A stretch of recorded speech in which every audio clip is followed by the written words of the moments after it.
ይህንን ቪዲዮ ሼር ያላደረገ ክርስቲያን አይደለም። በጎቹ ነን። በተኩሎች እየተበላን ያለነው እረኛ ስላጣን ነው። እስከዚህ ቀን እስከዚህ ሰዓት ድረስ እኔና እናንተ ጋር አልደረሰም እንጂ በአርሲ የሚገኙ ባለማተብ ኦርቶዶክሳውያን በግፍ እየታረዱና እየተገደሉ ይገኛሉ። ለማና ቤትን በል ለማን እንጮህ? ማንስ ይሰማናል? አባቶች እኮ ስታስተምሩን ክርስቲያንና ሚስማር በተደበደበ ቁጥር እየጠነከረና እየጠበቀ ይሄዳል ብላችሁን እስካሁን ዝም ብለናል። ምነው የእናንተ ዝምታ በዛ? የመናገርና የመተቸት አቅም ማናችንም የለንም። ስንገደል ስንታረድ ግን ዝም አትበሉ። ለሕፃናት ስጋ የማይመለሱ ከዝቋላ ጀምሮ የአባቶቻችንን ስጋ ቦጭቆ የተከፋፈሉ ነገር ግን ዝምታ ስለሆነ መልሱ ዛሬ ላይ ዋጋ እየከፈልንበት እንገኛለን። ኦርቶዶክሳውያን ድምፅ ሁኑ። እስከ መቼ እንገፋለን? እስከ መቼ እንታረዳለን? እስከ መቼ እንሰቃያለን? እረኛ የሌለው በጎቹ ነን። መምህር ያጣ ኦና ጠረጴዛ ላይ የተቀመጠ ተማሪ ሆነን እስከ መቼ?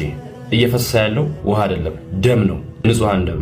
በዓለም ላይ የምትገኙ ኦርቶዶክሳውያን አደራ ባካችሁን ድምፅ ሁኑ።